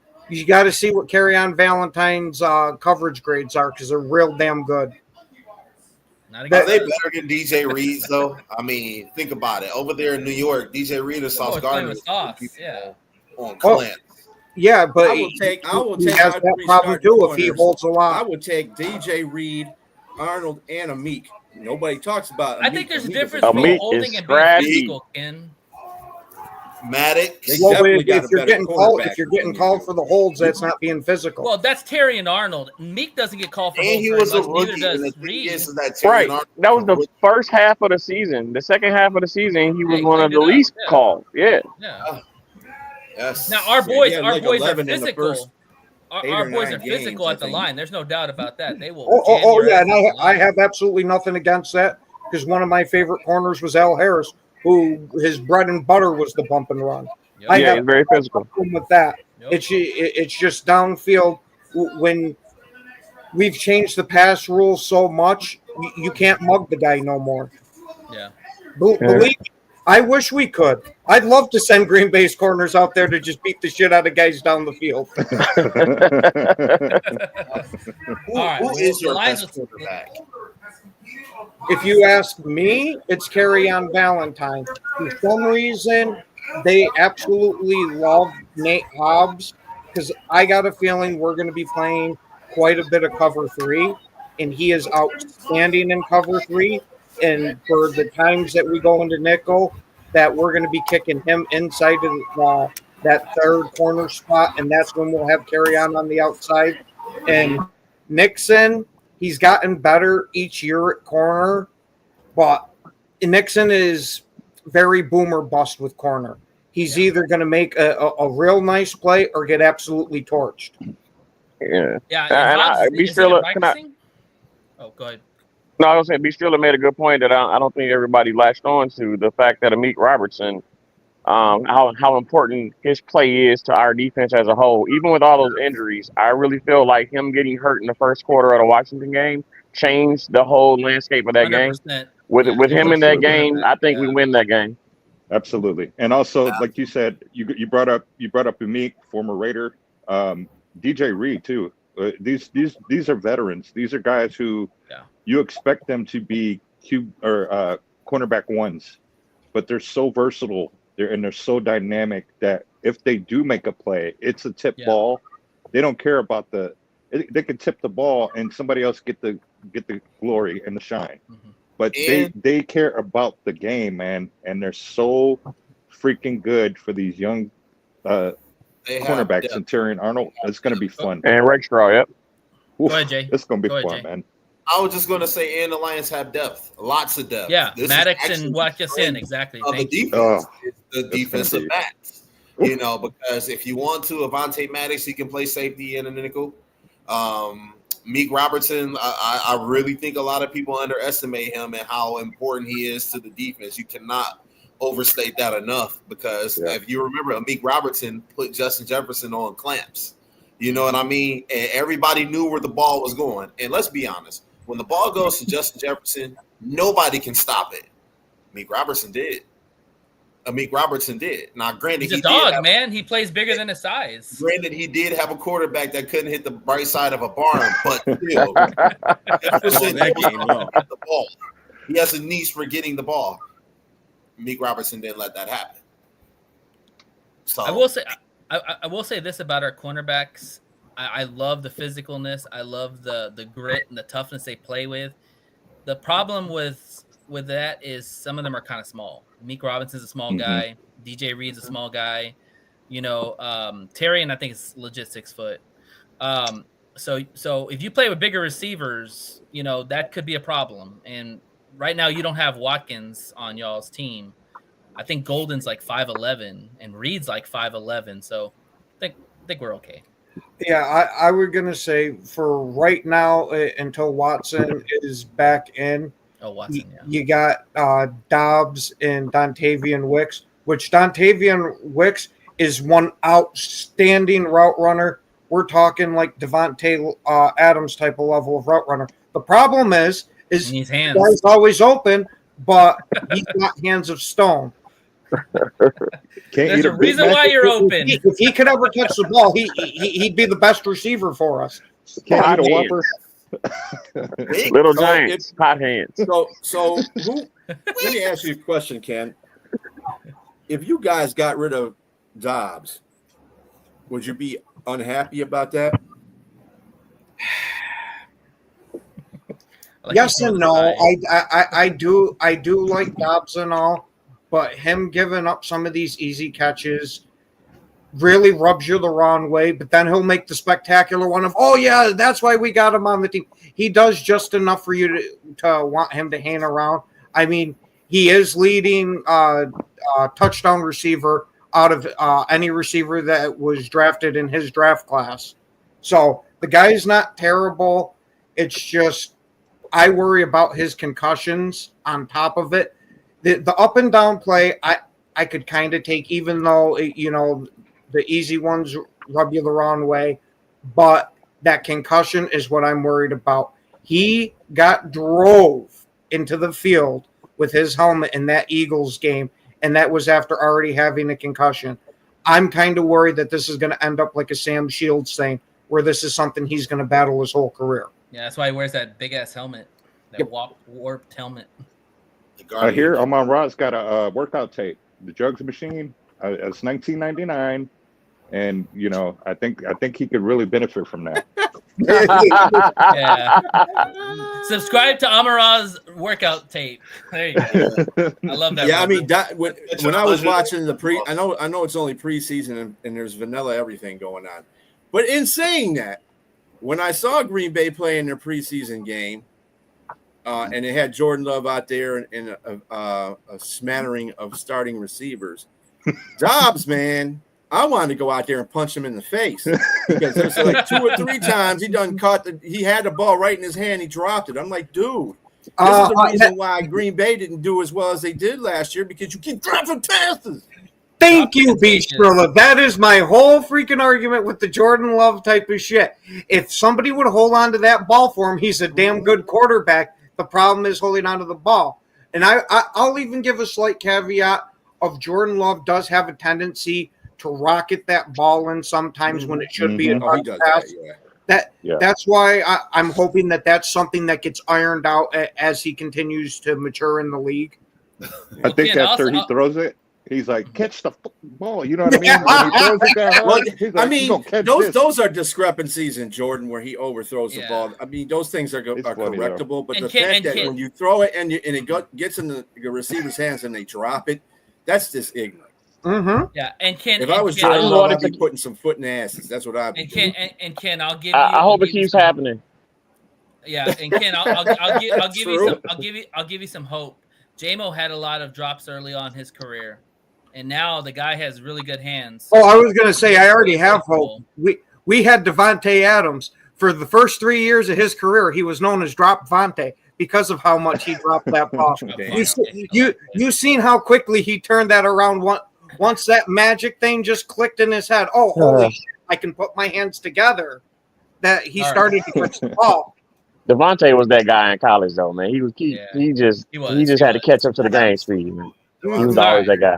We're gonna go ahead and wrap this segment up, and then we're gonna move on to talk about predictions and matchups. Last is special teams. Ken, what you say? I like your responses when you think of that. I like my special teams a lot more because of my kicker, but our punting coverage unit is fucking terrible. So the Lions. Yeah, I'll give that one to you. I'm not a big fan of our coverage unit. All right. So overall, if we do the math, Lions win this matchup. So good job. Thank you, Ken, for your honest takes. I appreciate that. Absolutely, man. All right, moving on. We're gonna talk about predictions and let's talk about matchups. What are y'all looking forward to seeing in the game? We'll start with you, B. We'll just go down the line. What am I looking for in the game? I told you what I was looking for in the game already for the Lions. Tell us again. It's the interior offensive line. I'm watching that. I don't really have a problem with anything else they're doing. I don't. It's just that interior offensive line because that's the meat and potatoes of that offense. If you think about it, if they get pressure in Goff's face, I mean, you get pressure in anybody's face up the middle, any quarterback's going to falter.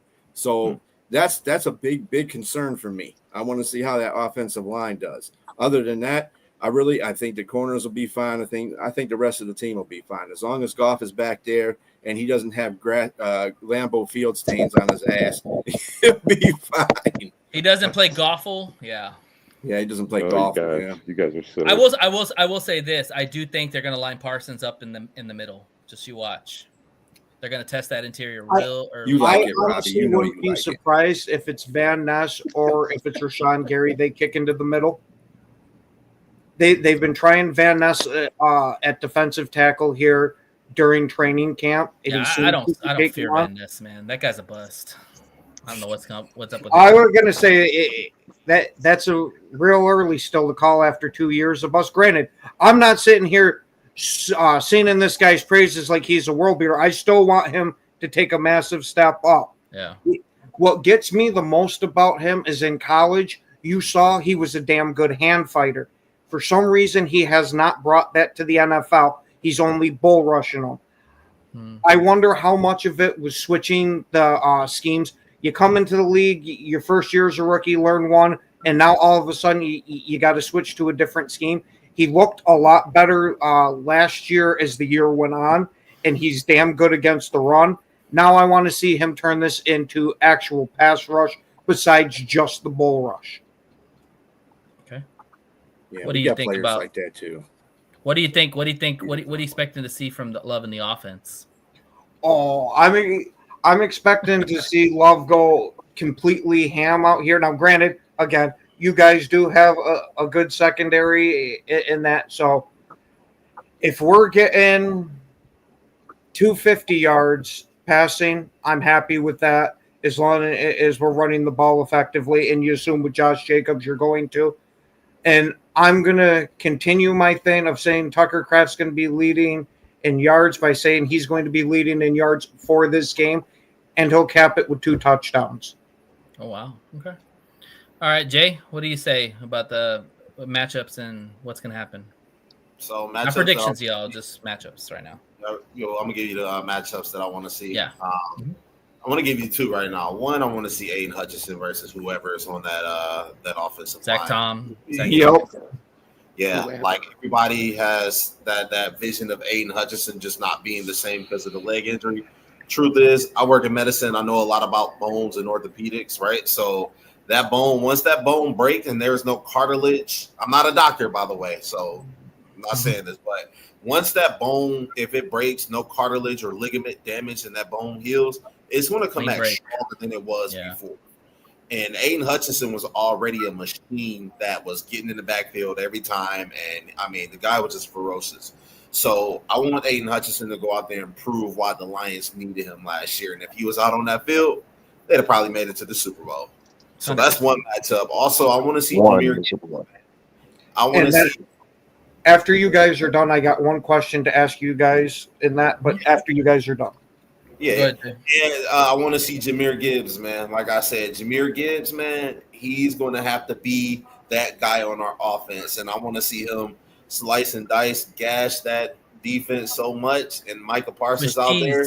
I want to see Micah Parsons trailing behind him, while Jahmyr Gibbs is leaving him in the dust, and he's looking back at him like, nah, you can't catch me. Yeah, I like that, Jay. Put Parsons in coverage. I like that. That's the matchups, and I want them to run literally right away from him. Do a little through the A gap, B gap, whatever you want to do. I want to see them just run that ball. And my prediction for the game, not predictions yet. Not predictions yet. Oh, okay. I got you. We'll circle back around. Sorry. All right, Ken, ask your question. Okay. Since you guys seem to at least relatively expect Hutch back to the exact same Hutch that he was, since this is the last year of his deal, what do you think is going to be the deal that he's going to be going for? You think he's going to be beating Micah Parsons' number? No. Yep. $40 million. Absolutely. And you want to know something? I think he's getting 50. I think he gets less, and it's for the team. That's ridiculous, man. Yeah, I think you cannot have ends making as much as quarterbacks. You can't have. I think he's going to get less, and it's just going to be a team-friendly deal, but not like he's still going to get his money, but it's not going to be past Parsons. Y'all forgetting the salary cap's going up again. He's getting 50. Absolutely. That's the number I'm thinking personally is 50. But again, I'm an outsider to the Detroit stuff, so I don't know how your organization handles the contract. I can't swallow $50 million. Then what do you pay Gibbs? I'm going to tell you this right now with Aiden Hutchinson. The reason why they haven't paid this guy yet is because they want to see what he's going to do during the season. Yep. Let me tell you something. I guarantee you by our bye week, if he's ramped up as he was when he played last year, and he's got at least like 7, 8, 9, 10 sacks by that time, they're giving him a blank check. You can forget it. Contract. They're going to write your amount down. He's a franchise player. Because let's just be honest. Brad Holmes, I know B and Nate listen to Brad Holmes talk all the time. He's very transparent. When they talk about going out getting another edge rusher, as much as we want that, he wants to pay Hutchinson. So he always brings Hutchinson's name up. Always talk about we have that elite guy at defensive end, and why is everybody upset that they don't go and get another one? He's telling you exactly what it is. As soon as Hutchinson comes back into full force and we see exactly what he's doing, we're going to pay that man. And he was going to get paid, whether it was really quick, Nate, whether it was $45 to $50 million, he was going to get paid. As long as he stayed healthy and he stayed productive, he was going to get paid. Yeah, but I mean, just because a team pays $47 million doesn't mean the other team has to reciprocate and pay more. Doesn't always mean that. The Packers overpaid for Micah Parsons because they really needed him. And they're trying to get Super Bowl this year. Yeah, they're trying to go all in right now. Look, you want to know something? The reason why I got to disagree with you on that one, Nate, is because who's the biggest star in Detroit right now? B, I know you know who it is. Who's the biggest star of any sports team here in Detroit? Shit, I would say Goff, man, because everybody chants his name at the games. Well, he's the quarterback, so people are loving him in general. And it's the quarterback usually is a star. Thing. We ain't got to revisit that, but B, it's Aiden Hutchinson. You know that. Aiden Hutchinson is the biggest star here in Michigan right now.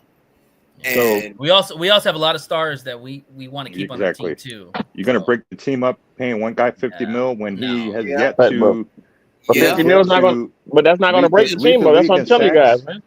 He has yet to lead the sacks. Yes, but you want to know why? He has yet to lead the NFL in sacks. He has yet to play like he last year. They would have paid him in the offseason had he performed all last year. Yeah, he would have been. They don't pay he would have got paid.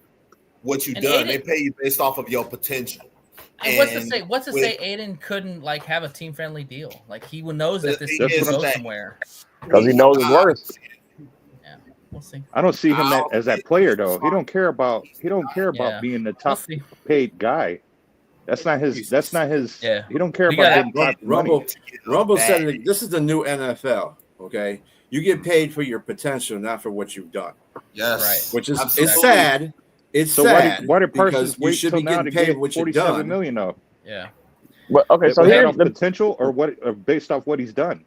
But here's the thing: already a perennial. It's a mixture of both. Go ahead, Brandon, and we got to wrap this. I know we got to move on, make it quick. But here's the thing about it: what you guys got to remember, they're in a union, and when the next guy is up, the union is putting pressure on you to get a certain amount of deals because of the other guys coming behind you. That's the thing. It's political. He's going to get 50. That's what market We will value see. is about. We will This see. year We will- saying, hey, take less than Micah Parsons. He just got 47. No, We look will at see. Miles. Brad, And when Max Crosby got paid, Miles Garrett got more. When Miles Garrett got more, TJ Watt got more. And literally, it just goes. And you just named two guys who led the league in sacks. Yeah, Micah Parsons he's been the top guy, and then Miles Garrett has been the top guy. The one thing, Aiden has not been that top guy. Listen, but again, you guys are. Micah Parsons getting paid. But the one thing, the Packers are. My bad, Nate. Go ahead. I know I'm over. I'm just saying. The one thing you guys have to also understand too is Brad does not overpay players. He doesn't. If anything, he underpays players, or he pays them for the value that they are at the time. Well, So unfortunately, Brad's going to be overpaying this time because he didn't do what he did with Goff. He didn't do what he did with Amon, and he didn't do what he did with Sewell. We'll see. And those are stops of the offense. Those are stops of the offense. He's going to play defensive stops. He already played Kirby. He's getting ready to pay Hutchinson. So I'm telling you, man, there's one player in every level of your team that you have to pay the most out of. Everybody else can be replacements. That's why when people talk about Branch, unfortunately, as good as he is, he might not get paid because they're paying Kirby that much money already. Branch is a liability. You got to pay Gibbs and J-Mo that are possible. As dreamy as it may sound, you can't keep everybody. Aiden Hutchinson is going to get paid. Why? He's not going to take a team-friendly deal. I would be shocked if he did that. Now, when I say team-friendly deal, you guys are like 30 million or something. No, he's still going to get 50. He's still going to get like 42, 44 million. Okay, y'all. Think about this. You can't bring really quick. I got you. You can't bring a loaf of bread to a guy like Aiden Hutchinson. You got to bring ready-made sandwiches. That's your guy. So, well, they're not going to do that. That's my piece. Come on, it's Aiden Hutchinson. But that's anyways, my piece. that's for another day. Let's see what he does game one before we even talk anything about the contract. All right, Austin, go ahead and give me your matchups and give me your predictions. We're just gonna roll it up and down. Yeah. Okay. Yeah, for sure. So, so the matchups that I'm gonna be looking for this week or week one with the Packers is one, can Jordan Love stay upright against our kind of like rejuvenated defensive line with Aiden Hutchinson back and stuff like that? Can our interior O-line withstand like any pressures and open lanes from the Packers? I know like our interior O-line is a question mark with McNeil out, but we do have Reader right there, so that's a good thing. The Micah Parsons always going to be that X factor in a game like this. Yes, he's got to learn a new offensive line back up. He has to learn a new playbook in short notice, but he's still gonna play a factor. It's Micah Parsons. And the last thing that I'm going to be looking at in this game is, we talked about how weak that we believe that the Packers secondary is. Well, I want to see if our offense can exploit that with movement on the line, play action passes, stuff like that, which when Ben Johnson was our OC, we saw a lot of play action pass. We saw a lot of line movement, like pre-snap movement on the line. So I expect to see the same with Morton as our OC. So that's what I'm kind of looking out for, the matchups I'm looking at. And predictions, I think this is going to be a close game. Okay. I don't think it's going to be a blowout. I think whoever does win this game is going to be about a 10-point differential. So I'll give the edge to the Lions and give them a 21-11, or not 11, 21-17 victory. So, all right, awesome. Same as JB. Rumble, what you got? Yeah, I'm kind of with us on this one. I want to see the secondaries for both sides. I want to see how the Packers react to our wide receivers. Again, we do have weapons. Amon-Ra, J-Mo, Tesla, more than likely starting. You know what I mean? This rookie's going to come in, and I think they're overlooking this rookie with this wide receiver room that we've already had established in J-Mo and Amon-Ra. I think this kid's ready. I think he's going to go out there, and we've had one every year. We've had a rookie have a game, very first game where they've come out and shocked us. Brian Branch being one a few years ago. And then obviously Green Bay secondary. We don't. I couldn't tell you the guys' names that are starting.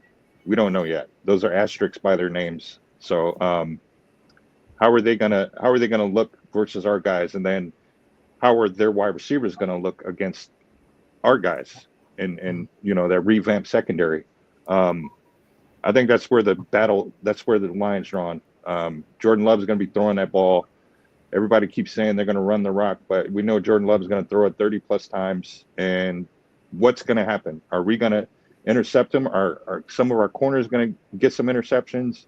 Are some of our linebackers? What that remains to be seen right there, because again, with all the drops that they've been experiencing, I think we have some game ready cornerbacks in TA, and of course in DJ Reed, and I think that's going to set the tone right there. They're going to want Jordan Love to beat them, so I'm going to go secondaries on both sides. I'm looking forward to it. What's your prediction? I got the Lions winning big in Lambeau. Oh. We've owned Lambeau. I got them winning big, man. I see it 35. I see it 35-18. I think we pick off Jordan Love. I love it. I think we pick Jordan Love off. It's going to be Prime TV kicking their ass again. I love it. It's going to be a prime time. We play best under the lights, just how we did Patrick Mahomes that year after they won the Super Bowl. Man, I look forward to it. Yeah. We might even have a couple fumbles, man. Might have some sack fumbles from Hutch. You know what I mean? Brandon, what you got? Tell us. All right, I want to see our pass rush against their tackles. I want to see if Green Bay gets away with murder on the holds like they always get away with when we play them at Lambeau. They hold the crap out of us. So I do want to see that. And you don't roll your eyes. You know it's true. How many times you want to talk about penalties after that last Packers and Lions game where you guys got gifted like 4 of them? And then I also want to see our running game. I want to see how our O-line opens holes in the run game. I want to see if we can still road grade like we were doing last year, because Gibbs and in Montgomery, we was in there. They were running through holes that, journeyman running backs could average 3 yards a carry. They were down the field 3 yards before they got touched. So if we can still do, that's what I'm looking for. I want to see if we can still do those things. And the biggest one, the third one I want to see is our linebackers versus their intermediate passing game. That's where we always struggle defensively. And no matter who our defensive coordinator has been, we've struggled there since DeAndre Levy left. So that's what I want to see. It's been a minute. All right, B, give me your prediction. So this could be an either way game. Let me tell you something. What happens in the beginning of the season?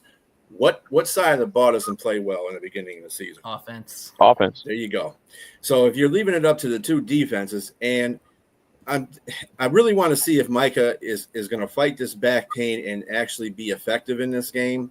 If he's effective in this game, it could go Green Bay's way. If Aiden Hutchinson's effective in his game, it can go our way. I say 20 to 16 us, or like I said, it can go either way. 20-16 either way. Of course, I'm going to say 20-16 us because I'm a Lions fan, but I can see through that path. It's not going to be a high-scoring game because the offenses are going to be, at least Jordan Love got some preseason time, but Jared Goff didn't. None of the offensive starters did for us. So you got to look at it like that. And they're playing under John Morton, who – they're incorporating a little bit less offense or a little bit more offense or whatever they're doing. So that's got to gel. Defenses are just teeing off. That's all there is. They don't care about what coach you got on that other side. They're teeing off.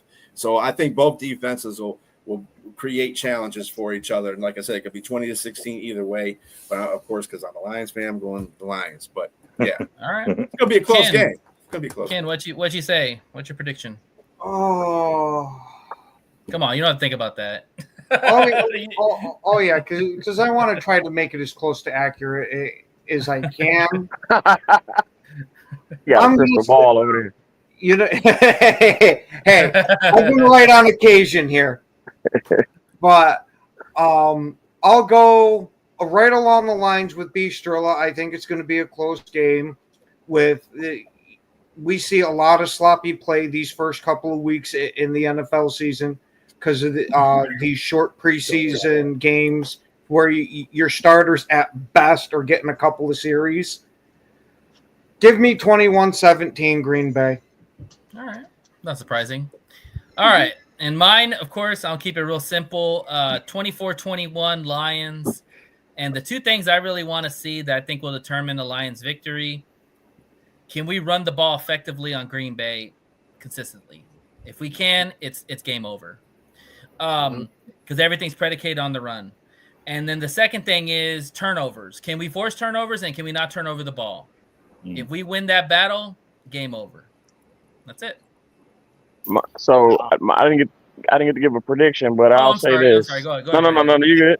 I'll say, how many times last year did the Detroit Lions get held under 20 points? Once. No, not once. Our lowest score was 20, I believe. Okay. Mm-hmm. That was all there still. That was against Tampa Bay. Who was that? Tampa Bay. Was it? No. Tampa Bay, I believe. One of the games that we lost. Who It was. I think it was Tampa. That was a low scoring game. Go back and look. Yeah, it was 2017 or something like that. Yeah, it was. Yeah, It was. They got it us early on that. I'll look it up, but I don't think this game stays under 20 on. But I know everybody's saying about the defense. Offense is starting slow.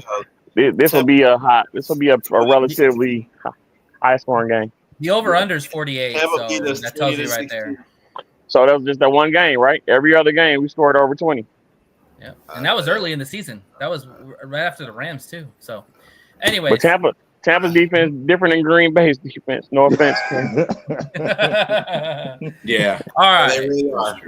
And I didn't get my predictions, Nate. Oh, okay. Go ahead, Jay. So I think it'll be 25-23 Detroit. I think Detroit edges it off. And reason being is because I think that whoever can get to 25 points the fastest will win. I think both offenses may be a little bit rusty. But you know who's going to come through? Money Bates. It's going to be a Money Bates moment. I think Let's go.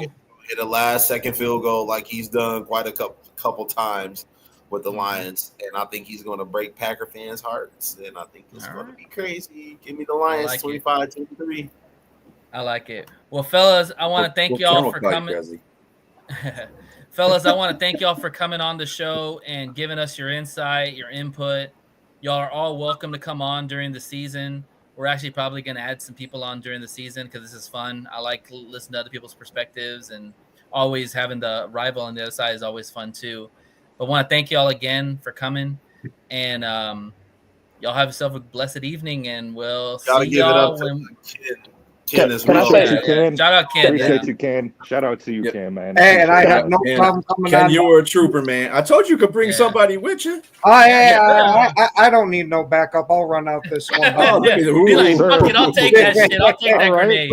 Hey, I'll come back Tuesday too, either to do a victory lap or my walk of shame. Bistro. I have no Brandon, you had something you want to say? Sorry. Yeah, I just want to let y'all know the over-under for this game is 47.5. I'm taking over. That's my prediction. I'm taking over. Shout out. Well, thank you all for coming on.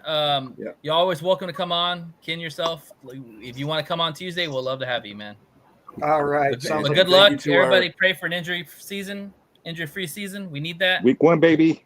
Yeah, let's go. Get them Lions. Forward down the field, baby. Thank you to Liz the Toro Mendoza for her Houston Texan report. She'll be a regular on here. Thank you to the people in the comment section. Robbie, of course, as always. Pink Panther. Fred, who just came on here. And also Fred, my man. John, the Go Pack Go guy. Everybody. Go Pack, go home. Here.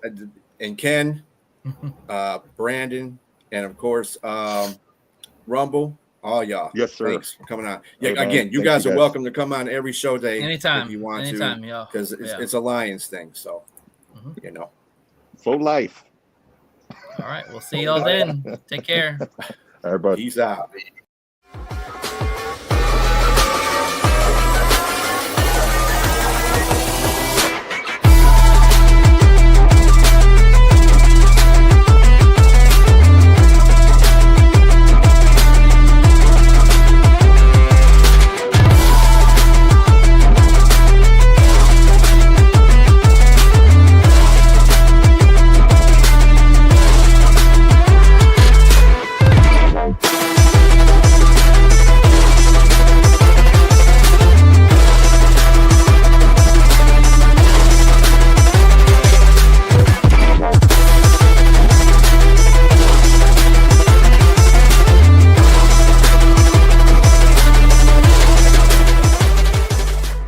don't forget, the Die Laughing Comedy Show with your friends at Dre's Daiquiri and Cotton Gin. $15 gets you admission in a frozen daiquiri and lots of laughs. September 6th, Maxwell, Texas. If you subscribe to One Ass Cheek, Three Toes on YouTube, you'll receive 5% off your total purchase or a free shot. Proof of subscription required.